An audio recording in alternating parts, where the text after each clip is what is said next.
बिस्मिल्लाहिर्रहमानिर्रहीम।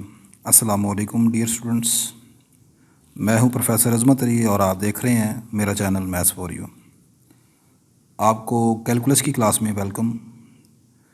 कैलकुलस में chapter number 9 functions of several variable जो है ये हमारा कंटिन्यू है और इसमें हम एक्सरसाइज 9.8 जो है वो पढ़ रहे हैं। हमारी एक्सरसाइज 9.8 जो है वो volume of solid of revolution से रिलेटेड है। मैं इस एक्सरसाइज पर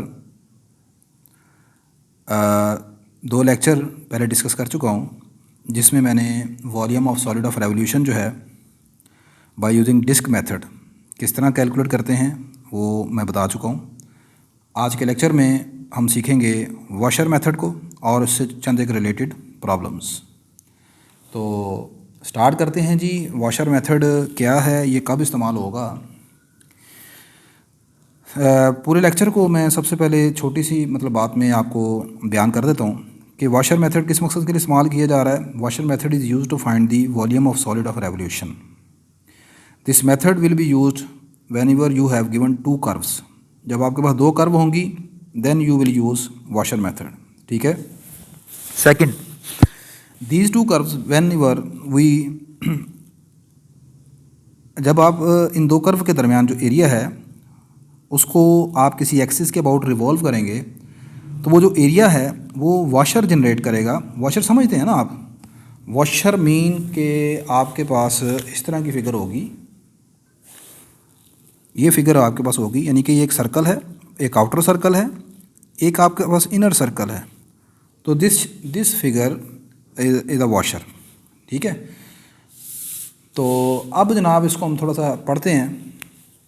मैंने लिखा suppose that f and g are two non negative continuous function such that कि जी एक्स जो है वो स्मॉलर फंक्शन है, f of x is a larger function. ठीक है। यानी फंक्शन एफ ऑफ एक्स की जो वैल्यूज़ हैं इस इंटरवल पर बड़ी हैं, जी एक्स की वैल्यू छोटी हैं।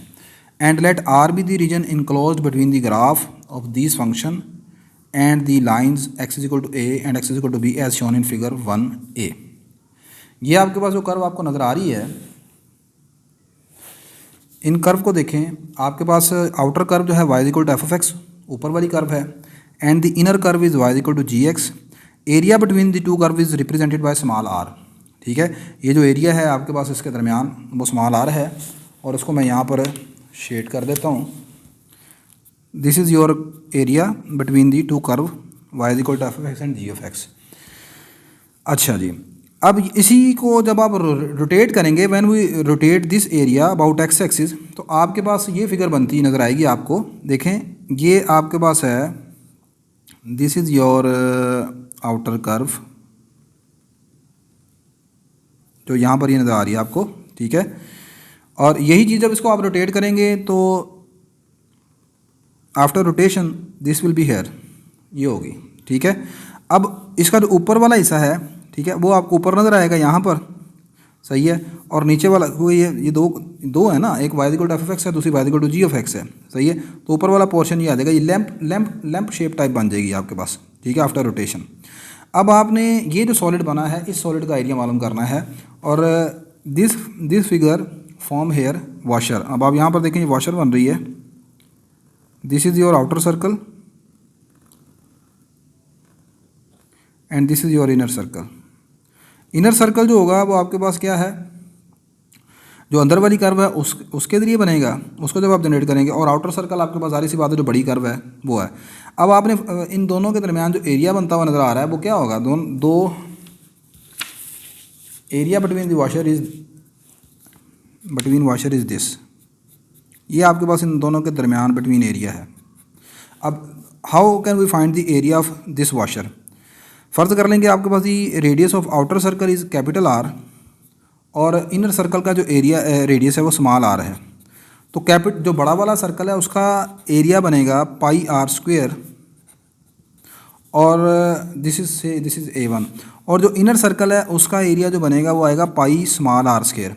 तो दोनों एरियाज़ के दरमियान जो डिफरेंस होगा A1 minus A2 equal to pi capital R square minus pi small r square. By taking common pi here this will become R square minus r square. यानी आर स्क्वेयर आपका, this is the radius of outer curve, radius of outer circle, ये आपके पास radius आ गया outer circle का, और ये radius आ जाएगा आपके पास इनर सर्कल का, ठीक है। यानी दोनों सर्कल के रेडियस का स्क्वायर करके माइनस करके पाई से मल्टीप्लाई कर दें तो इन दोनों इस वॉशर के दरमियान का एरिया आ जाएगा। यही कंसेप्ट को मैं यूज़ करूँगा यहाँ पर।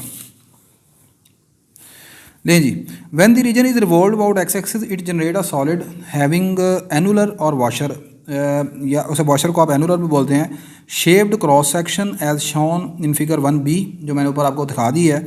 Since the cross section at x has the inner radius g x, अब आपके पास जाहिर सी बात है जब आप इसको रोटेट करेंगे तो इसके पास इसमें जो आपके पास जनाब इस कर्व को जब आप रोटेट करेंगे तो इसमें इनर सर्कल जो होगा, इनर सर्कल की हाइट कितनी होगी, जितनी ये आपकी y equal to g x इस कर्व की हाइट है एक्स एक्सिस से। समझ आ रही कि नहीं? मतलब ये लोअर कर्व की हाइट एक्स एक्सिस से कितनी होगी, जब उसको रोटेट करेंगे वो एक सर्कल जनरेट करेगी, आउटर कर्व एक अलग सर्कल जनरेट करेगी। आउटर कर्व का जो रेडियस होगा वो बड़ा रेडियस है और इनर कर्व का जो रेडियस है वो स्मॉलर रेडियस है।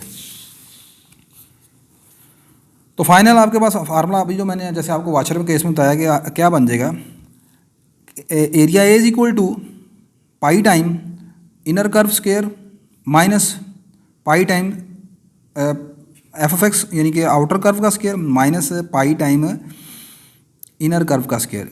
पाई बाय टेकिंग कॉमन पाई को कॉमन ले लिया, ये आ गया एफ ऑफ एक्स का square minus g of x का square. Hence the volume of the solid is given by a to b pi time f of x square outer curve minus inner curve square.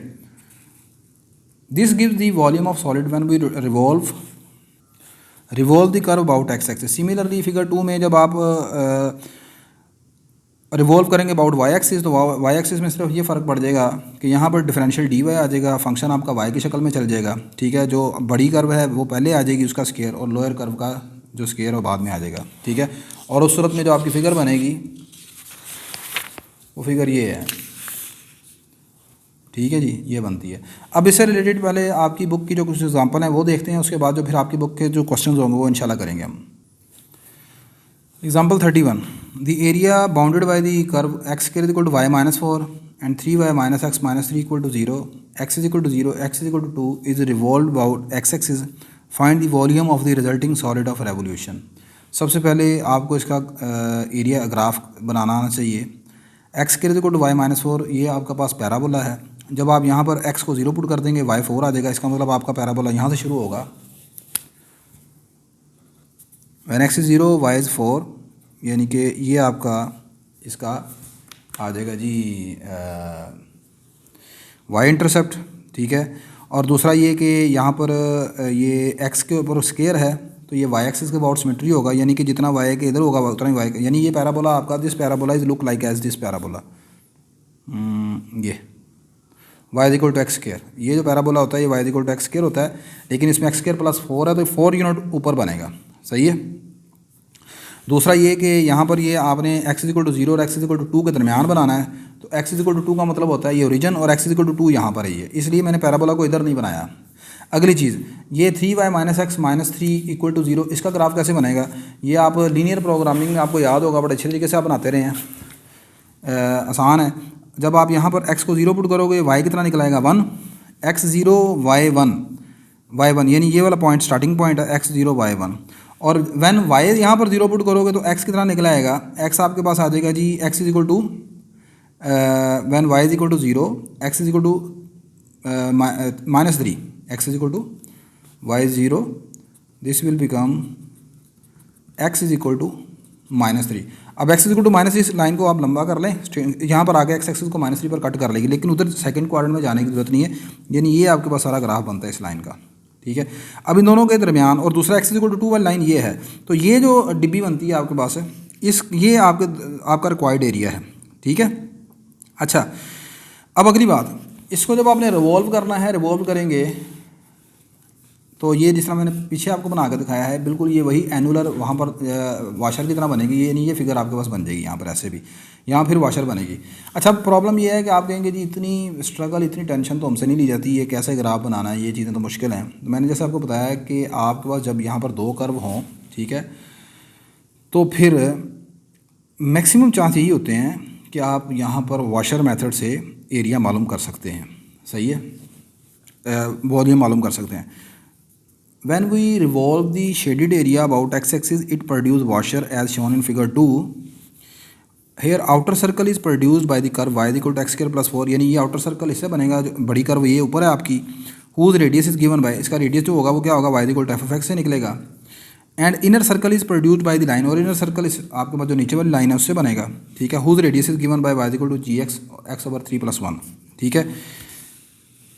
अच्छा जी, अब आपके पास simple आपने जो story चलनी है, ये बीच वाली सारी लाइनें चाहे आप काट दें, उसको छोड़ दें. Required volume by using washer method आप लिखेंगे. पहली कर्व आ गई माइनस सेकंड कर्व आ गई, उसका स्केयर आ गया. लिमिट ऑफ इंटीग्रेशन, ये चूँकि आप एक्स एक्सिस के अबाउट एरिया मालूम कर रहे हैं, तो यहाँ पर आपके पास आएगा एक्स कहाँ से कहाँ तक वेरी कर रहा है, 0 से 2 के. तो क्योंकि यहाँ पर आपने देखा है कि आपने जो आपकी रेवोल्यूशन है वो लॉन्ग एक्स एक्सिस है, आपने एक्स एक्सिस का अबाउट घुमाना है, इसलिए यहाँ पर limit of integration x axis की होंगी. तो एक्स आपका आएगा 0 से 2, बस इसको आपने सॉल्व करना है. इस पर आप फार्मूला लगा दें, ए स्क्र प्लस बी स्क्र का, ये आ जाएगा एक्स की पावर 4 + 16 + 8 एक्स स्क्र. यहाँ पर इसका भी स्क्र ओपन कर दें, तो ये स्क्र करके माइनस करके ये चीज़ बन जाती है आपके पास, ये चीज़ आपके पास आ जाएगी.